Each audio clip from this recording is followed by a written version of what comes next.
Ya, halo, assalamualaikum semuanya.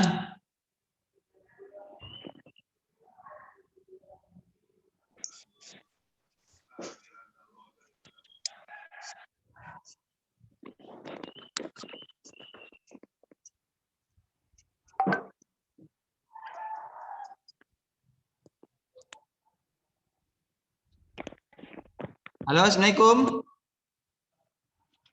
Waalaikumsalam, Pak. Sambil menunggu kawan-kawannya lagi ya, karena masih 9 orang ini. Sambil menunggu kawan-kawan yang lain ya, untuk bisa bergabung. Materi kita mengenai iptek dan kewirausahaan ya. Nanti kalau sudah baru kita mulai, tentunya bisa mereka mengikuti ya dengan baik dari awal sampai akhir tentunya. Dan Bapak ingatkan kembali bagi yang belum melakukan tugas-tugas ya yang terkait dengan mata pelajaran IPS ya, tolong dikerjakan ya, jangan sampai ada yang tertinggal. Dan apalagi terkait semua bukan tugas yang khususnya yang 73 ini juga ada yang belum gabung.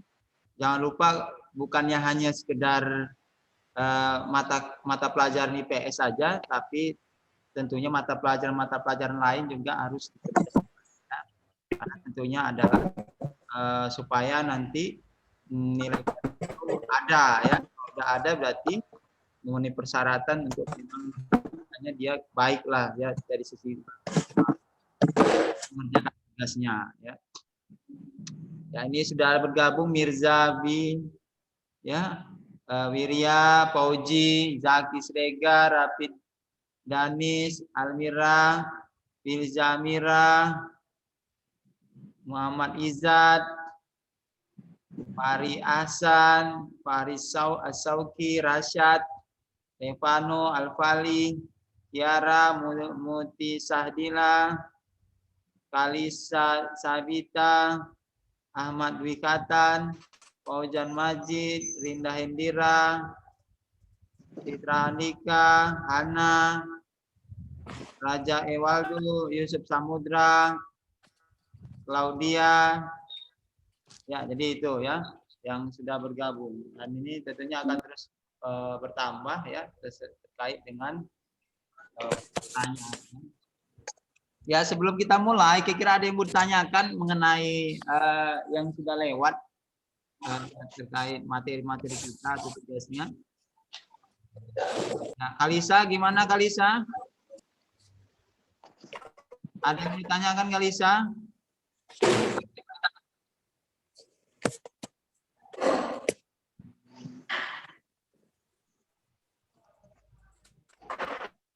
Nah, Mirja, ada yang ditanyakan Mirja? Tak ada, Pak. Ada ya, oke. Novi Indriani, ada yang ditanyakan? Ada, Maksudnya Pak. tugas-tugas yang sebelumnya? Ada ya.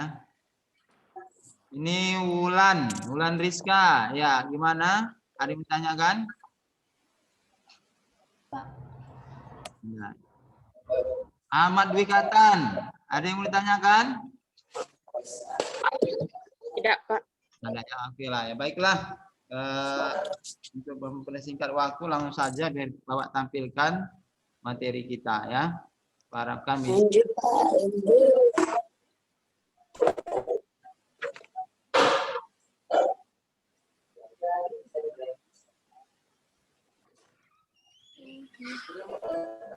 Ini mana? Tahu kenapa?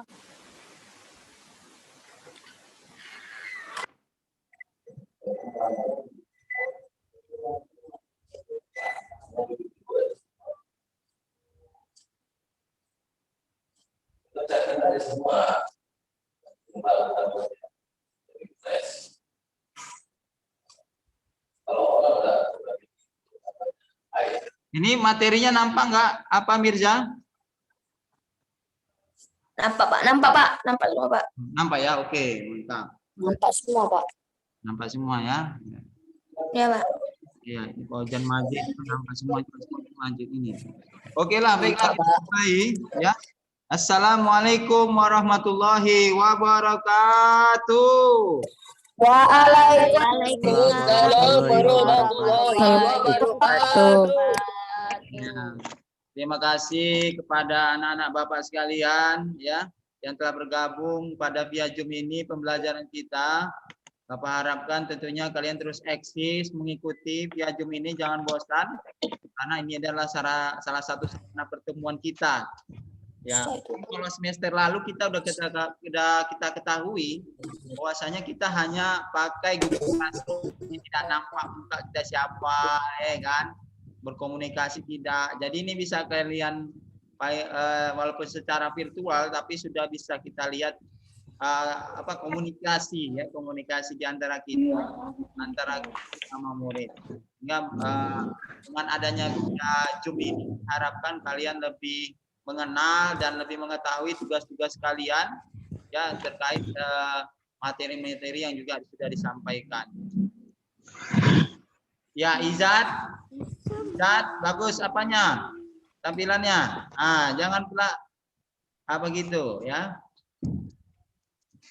Oke, baiklah kita mulai. Sekarang kita belajar mengenai peran IPTEK dalam kegiatan ekonomi. IPTEK adalah singkatan dari Ilmu Pengetahuan dan Teknologi.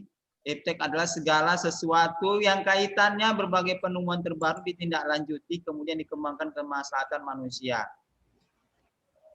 Makin pesatnya perkembangan IPTEK telah memfasilitasi semua kegiatan usaha tersebut yang membuat bidang usaha semakin lancar sehingga dampaknya kesejahteraan masyarakat meningkat. Adapun beberapa peralatan yang tercipta dari perkembangan IPTEK yang adalah antara lain televisi, radio, komputer, handphone, internet, messenger, mesin pabrik, dan kendaraan distribusi. Ya, jadi kita lihat perkembangan IPTEK ini sangat nampak kita lihat, khususnya pandemi global saat sekarang ini. Jadi kita lihat dengan adanya pandemi ini betul-betul 100% itu kita sudah memakai bagaimana untuk sarana yang perkembangan IPTEK ini. IPTEK ini tentunya adalah bagaimana mempermudah kita dalam segala kegiatan kita, baik usaha atau juga komunikasi pribadi.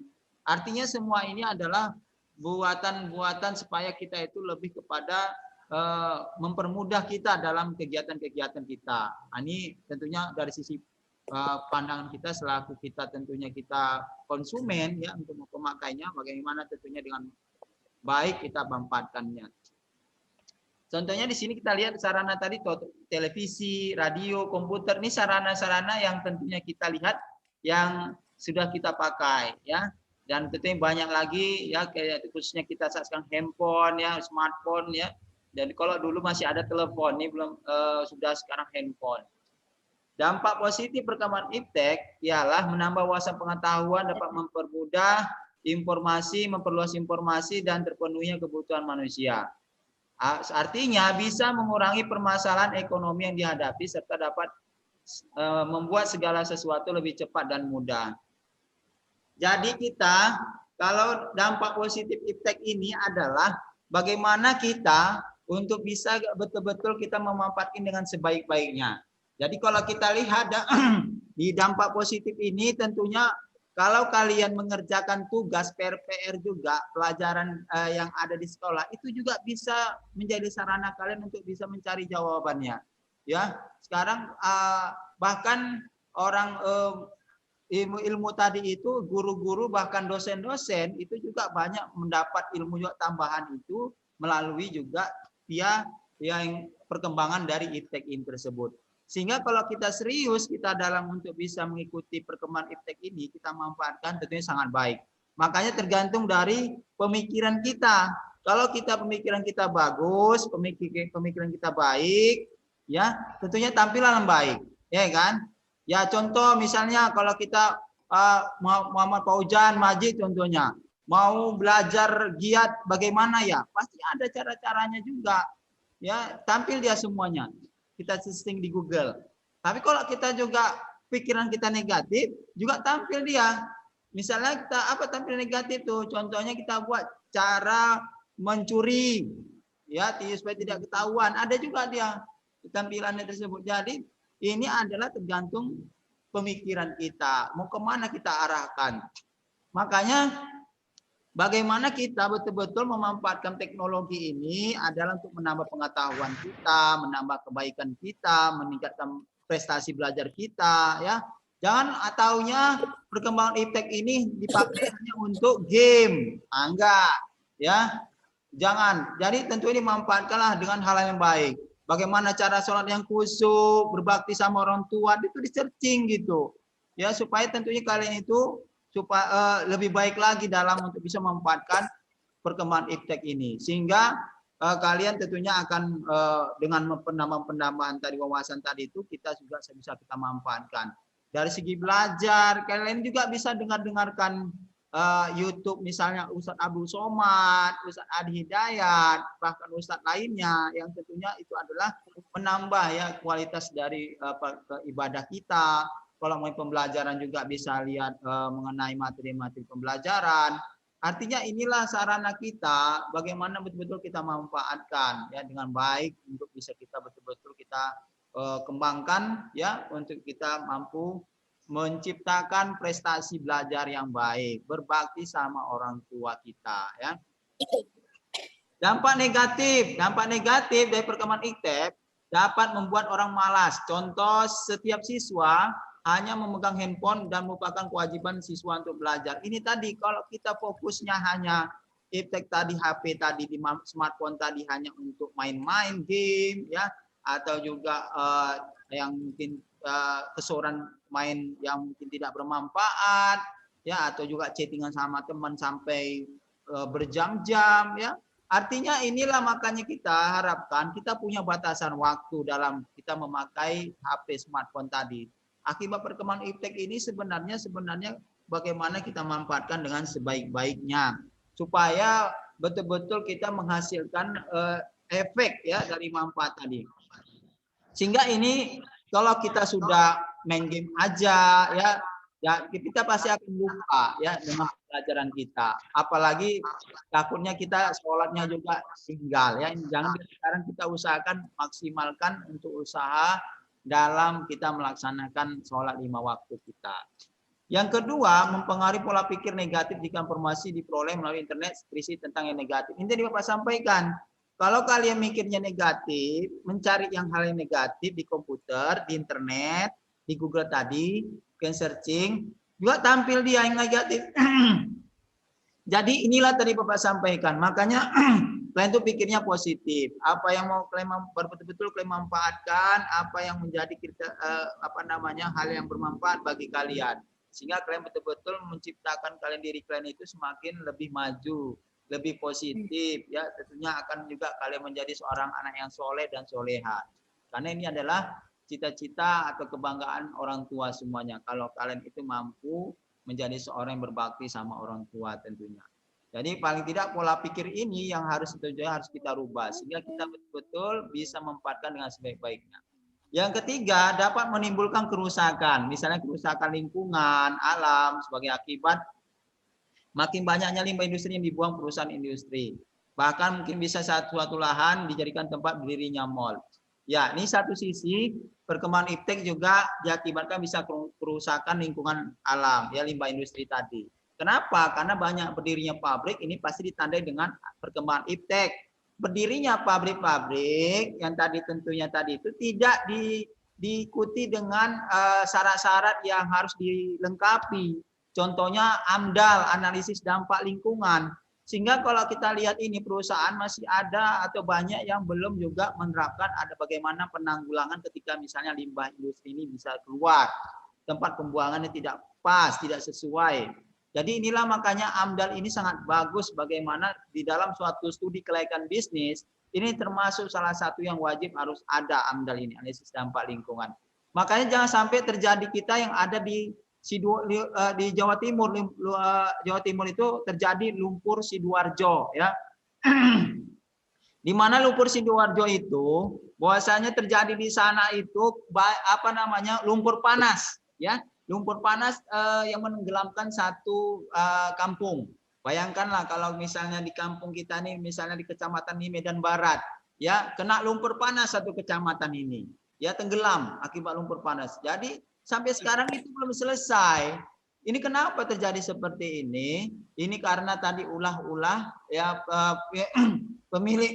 pemilik perusahaan yang tidak mau tahu dengan bagaimana dampak lingkungan tadi tidak diterapkan, sehingga menimbulkan kerusakan alam, sehingga terjadilah tadi lumpur panas tadi. Ini ya jadi pembelajaran kita, introspeksi kita, supaya kita jangan sampai menimbulkan hal-hal yang negatif dari perkembangan teknologi ini. Sehingga tentunya ini adalah bagaimana betul-betul kita mau berbisnis, mau berusaha, tentunya kita memperhatikan lingkungan kita, lingkungan alam, lingkungan sekitar kita harus betul-betul kita pahami. Jangan sampai terjadi hal-hal yang negatif tentunya. Yang keempat, dapat menyebabkan polusi. Makin banyak masyarakat menggunakan hasil perkembangan iptek, misalnya kendaraan bermotor, maka pencemaran makin bertambah. Jadi semua ada sisi positifnya dan negatifnya. Kalau ini betul-betul kita, mungkin dari sisi negatif ini tadi dilihat adalah bagaimana sekarang ini kita lihat banyaknya orang memakai kendaraan bermotor, sehingga dia kan menimbulkan polusi-polusi. Apalagi kita lihat itu banyak anak-anak yang mungkin tidak tidak baik ya kelakuannya, misalnya sudah bagus lah pula dia motornya tadi itu misalnya Honda kan dia nggak mengeluarkan dia asap gitu kan, nggak pala tebal, kalaupun ada sedikit sekali. Tapi ada orang udah tahu udah bagus, dibongkarnya knalpot itu digantinya pula sama yang lebih, apalagi banyak kali buang polusi tadi. Ini nggak baik ya. Ini sering terjadi nih dengan anak-anak geng motor nih, kalian jangan sampai ikut hal seperti itu. Kalian ikutilah yang istilahnya kegiatan-kegiatan yang positif ya, remaja masjid, atau juga kalian baca Quran ya, ikut juga pengajian, atau juga kalian studi belajar, kelompok belajar. Jadi betul-betul hanya positif kalian untuk bisa kalian ikuti. Jangan kalian ikuti yang tidak baik. Ya, tentunya kalau misalnya tidak baik, ini akan berdampak pada masa depan kalian. Kalau masa depan, kalau kita tidak baik, membuat suatu hal yang membuat tidak tidak baik bagi masyarakat dan diri sendiri, sehingga kita akan masa depan kita akan kacau ya, atau tidak bisa diharapkan. Makanya perlu kita terus ya mengevaluasi kita. Makanya setiap hari aku apa yang di PR aku ya? Apa yang belum aku selesaikan, kerjakan gitu ya. Tentunya kita seorang siswa dituntut untuk bisa belajar dengan baik, ada selesai belajar ya, baru bisa kita kegiatan kita mau main sebentar atau juga membantu orang tua, tentunya itu adalah yang positif tentunya. Tapi adalah bagaimana kita menghindari kegiatan-kegiatan yang sifatnya negatif ya. Peran iptek dalam kegiatan ekonomi. Iptek menjadi bagian dari kehidupan manusia sebagai sarana manusia mencapai kesejahteraan. Dengan iptek manusia membantu pemenuhan kebutuhan manusia. Contoh, manusia membutuhkan makanan hanya bantuan handphone. Kita bisa memesan makanan langsung ke rumah. Ini sudah terjadi. Kita lihat contohnya saat sekarang ini dengan adanya pandemi global, sekarang kita pesan makanan tadi itu tidak lagi langsung ke lokasi. Cukup kita pesan melalui Grab ya, atau Gojek ya. Jadi ini sudah bisa diterima gitu. Bagaimana kita pelaksanaan apa yang kita pesan, padahal kita di rumah saja ya. Inilah membuktikan kita bagaimana kita betul-betul ya memanfaatkan tadi dengan baik. Jadi kita ini memang di zaman teknologi ini yang udah cepat, bagaimana lebih cepat lagi. Jadi artinya disinilah kita betul-betul memanfaatkan momentum iptek ini dengan baik. Makanya ketika kalian juga punya usaha bisnis, jangan lupa didaftarkan bisnis tadi itu dengan aplikasi-aplikasi yang memudahkan orang untuk bisa melacak lokasi, memesan produk kita ya dengan alat-alat teknologi canggih. Ini ada yang pertama adalah produksi. Produksi adalah menghasilkan suatu barang ya, tentunya menambah nilai guna suatu barang, dan ini sudah kita bahas kemarin ya. Ini juga distribusi penyalurannya, konsumsi juga. Jadi ini tiga ini sudah kita bahas yang di semester lalu, tiga minggu lalu ya, di awal pertemuan ya. Peran kewirausahaan dalam membangun ekonomi. Sekarang kewirausahaan ya. kebutuhan manusia dari masa ke masa akan mengalami perkembangan. Ada beberapa kebutuhan hidup manusia yang tidak semua dipenuhi oleh produsen. Agar semua kebutuhan dapat terpenuhi, maka sebagian orang menggunakan kreativitas dalam memenuhi kebutuhan manusia. Kreativitas tersebut kemudian munculkan kemandirian ekonomi. Kemandirian ekonomi tadi akan membangun ekonomi nasional. Ya, tentunya kewirausahaan kita ini, tentunya kalau kita ingin membangun perekonomian secara nasional, tentunya kita adalah bagian yang utama dari pembangunan tersebut. Makanya kalau kita dalam turut membangun ekonomi nasional, kita harus berwirausaha, berkreativitas. Kalau namanya sudah berwirausaha itu pasti berkreativitas. Kita suatu hal, ya, ciptaan kita, produk kita, dalam kita terkait melakukan bisnis atau usaha tadi. Sehingga kalau kita buat bisnis, minimal diri kita akan tidak menjadi seorang pengangguran. Bahkan kita bisa membuka pekerjaan kepada orang lain. Ya, tentunya kita bisa langsung membuka pengangguran dan tentunya kita secara nasionalnya kita membantu hal perekonomian nasional tadi. Kreativitas adalah kemampuan untuk mencipta, kreatif, kreator, gagasan tidak bisa muncul begitu saja. Untuk membangun kreativitas diperlukan belajar yang ulet dan disiplin tinggi. Jadi kreativitas ini ya betul-betul kita harus berkreatif, ya, menciptakan sesuatu. Jangan kita punya pemikiran, kita punya ya. Kita misalnya B.J. Habibie, ya, almarhum Bapak B.J. Habibie yang sudah meninggal, tapi beliau itu sampai sekarang karyanya masih dipakai orang. Kenapa? Karena tadi hasil kreativitas itu luar biasa. Itulah bagaimana kalian seperti itu. Nah, bagaimana kita kembangkan? Kita buat sesuatu, ya, sesuatu yang bermanfaat. Apa saja itu yang jelas bagaimana apa itu terserah bagi orang lain. Jadi jangan kita tuh taunya kita sebagai manusia ini yang apalagi ini hanya taunya sebagai pemakai, tapi tidak mampu menciptakan. Ini yang menjadi PR kita, ya, semua bagaimana kita melanjutkan kreativitas kita. Nah, ini kita lihat ada bermacam-macam cara pengembangan, ya, membuat karya-karya dari karya-karya kerajinan tangan, ya. Ini kreativitasnya. Makanya kita lihat bagaimana kita mengolah pemikiran kita dengan baik, dengan untuk bisa kita manfaatkan sesuatu yang tentunya yang tidak bermanfaat menjadi bermanfaat, yang sudah bermanfaat lebih bermanfaat lagi.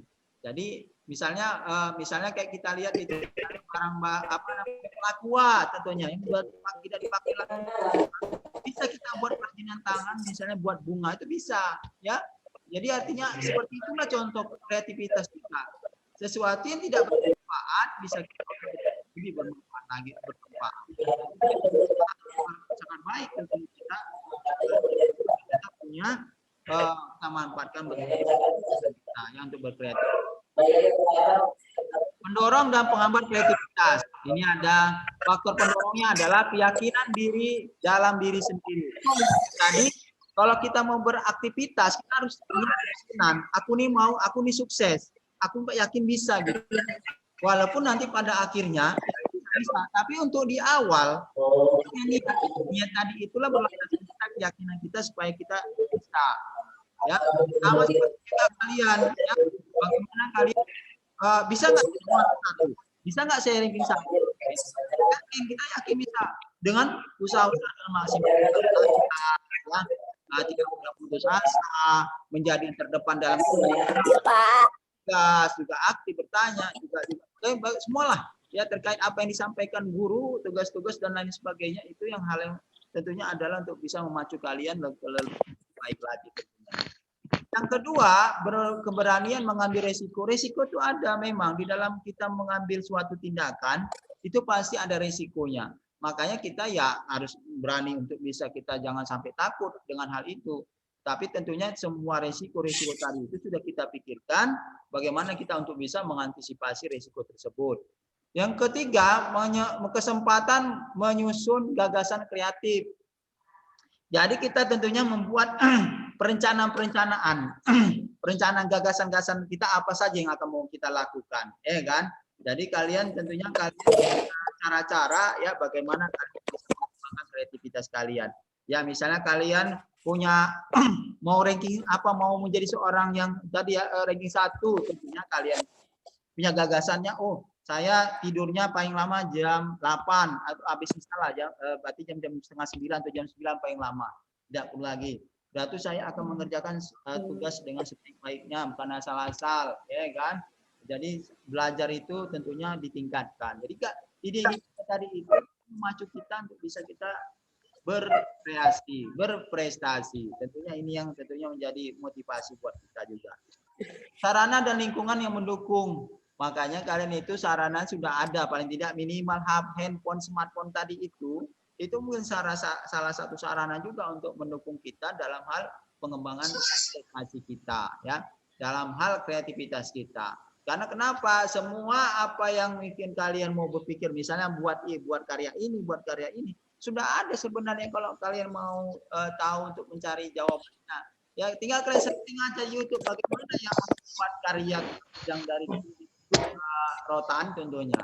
Bisa ya, tapi tinggal kita lah kalian bisa untuk betul-betul mencari amal kaitan dengan sarana smartphone tadi. Dan lingkungan, tentunya kita dalam hal lingkungan kita lihatlah yang sekitar kita, tetangga kita, mana yang baik, mana yang tidak. Jadi kalau yang baik itu kita temani.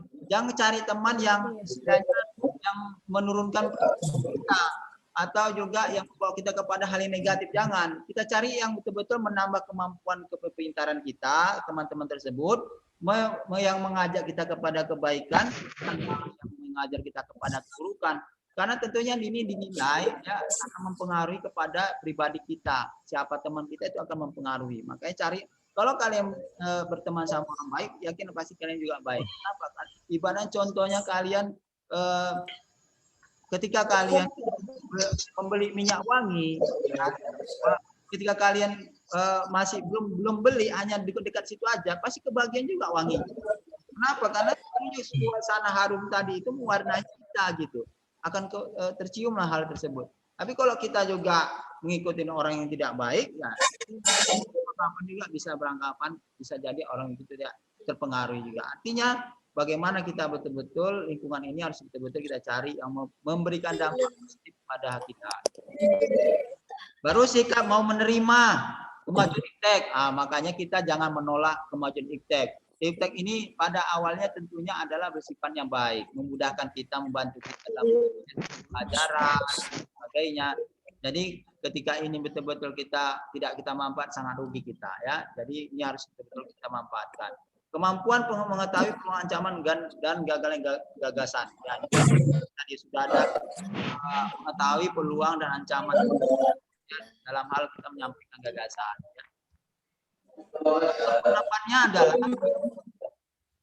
beberapa faktor penghambat kreativitas adalah terbelenggu stereotip, yaitu soal terbelenggu pandangan pemikiran yang suaranya sebenarnya apa adanya. Ini tadi, kalau kita pesimis dengan apa yang mungkin kita capai, tentunya kita udah kalah duluan. Makanya kita tadi saya pasti bisa gitu, ya. Apa yang mau kita cita-citakan, saya yakin bisa. Jadi itu kita ancamkan. Karena itu dan niat kita, sehingga kita akan melahirkan semangat bara supaya kita tercapai usaha-usaha kita. Yang kedua, serba kemungkinan.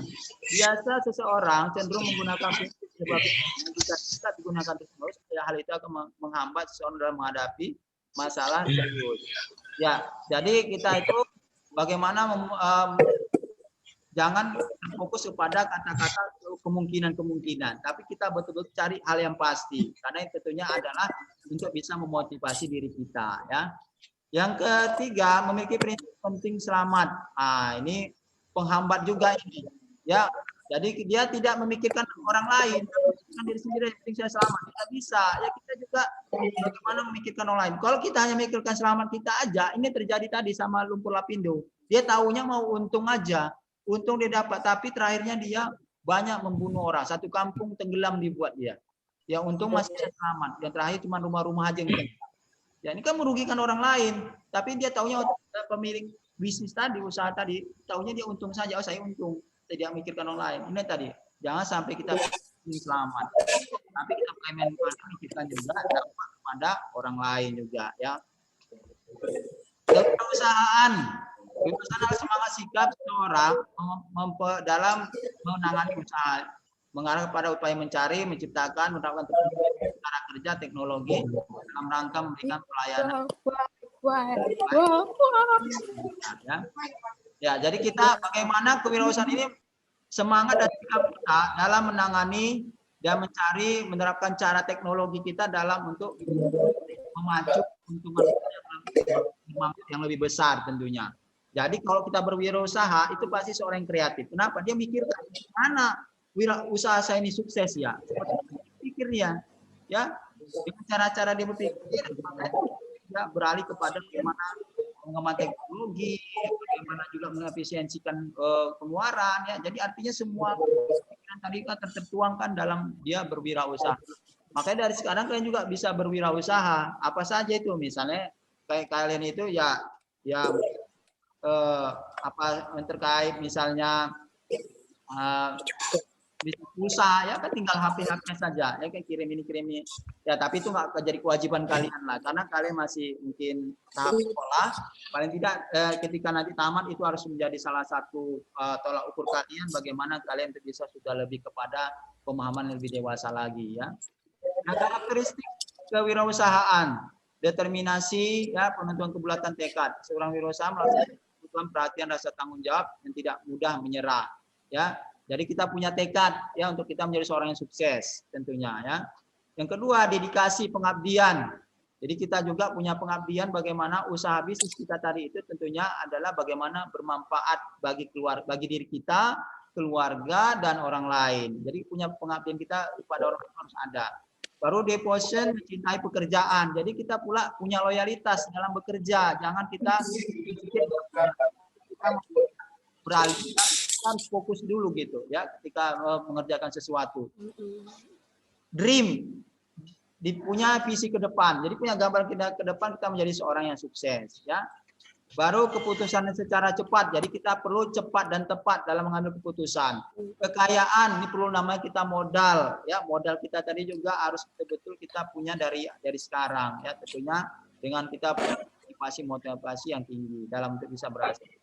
Baru membagi, ya. Jadi kita punya prinsip juga bagaimana kita membagi sama orang. Jadi kalau kita sudah punya seorang yang kaya, kita bagaimana itu ada hak orang lain di dalam kekayaan kita. Artinya mari kita bersedekah sama orang juga, ya. Jadi jangan anggap itu punya kita semua. Ada hak orang lain. Orangnya saya itu bagikan, ya. Kalau kita lihat ada juga zakat penghasilannya itu ada 2% kalau kita secara Islam. Melaksanakan keputusan, kalau misalnya sudah hasil musyawarah, tentunya kita laksanakan dengan sebaiknya. Detail dapat merinci faktor-faktor apa saja yang terkait dengan kewirausahaan kegiatan usaha kita. Bertanggung jawab, ya, tentunya kita jangan pula lari dari apa yang menjadi tanggung jawab kita dalam berbisnis. Tentunya kita harus betul-betul menjadi seorang yang mampu untuk bisa tidak bergantung sama orang lain, dan kita bertanggung jawab apa yang kita lakukan.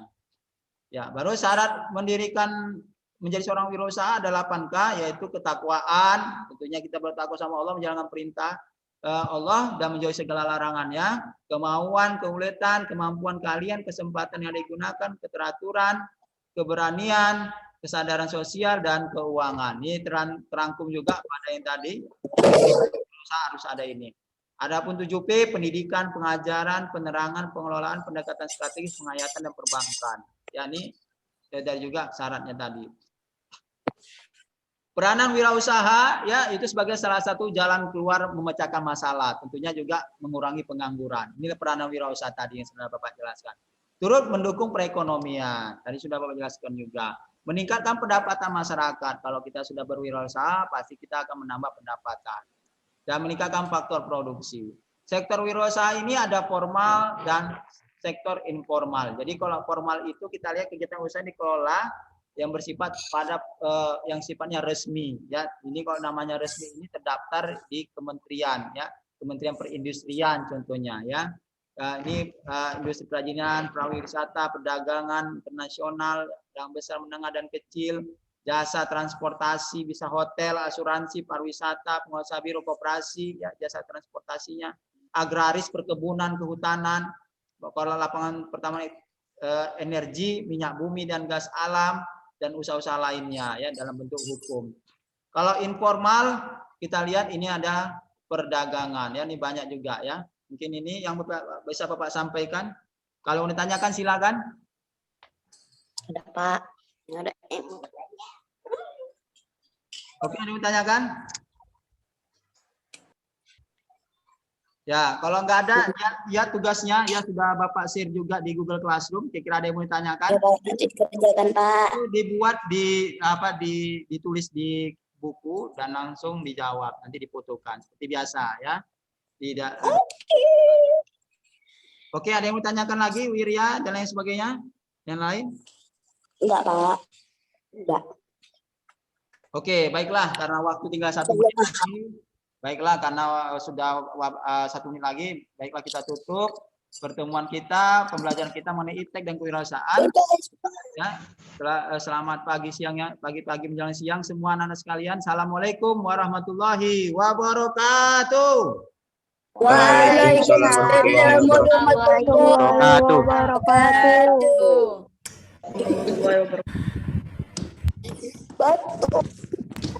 Baik. Jatuh.